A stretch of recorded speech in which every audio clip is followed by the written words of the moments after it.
Hello, in this video I will show you how to delete your Roblox account permanently. Now it's a very easy process to open your Roblox on a website. Now in the URL section, just simply remove home and enter support. And right away you will have the page of contact us. Now over here all you have to do is simply enter your name, the email address and then confirm that email address. So complete the process. So after you've completed that process, click on the drop down box over here. Choose whichever system you are playing the Roblox on.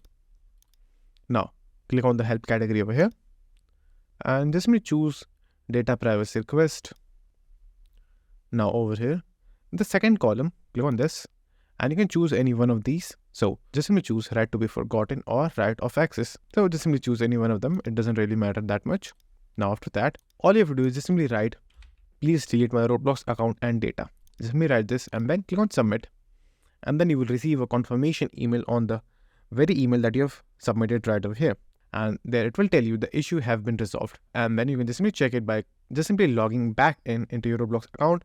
And if you're unable to do so, that means your account is permanently deleted. So it can take up to 1 to 2 days or up to 1 week. But within 1 week, your account will be deleted if you have followed the correct steps. So that's it. And if this video was helpful, please consider subscribing and liking the video.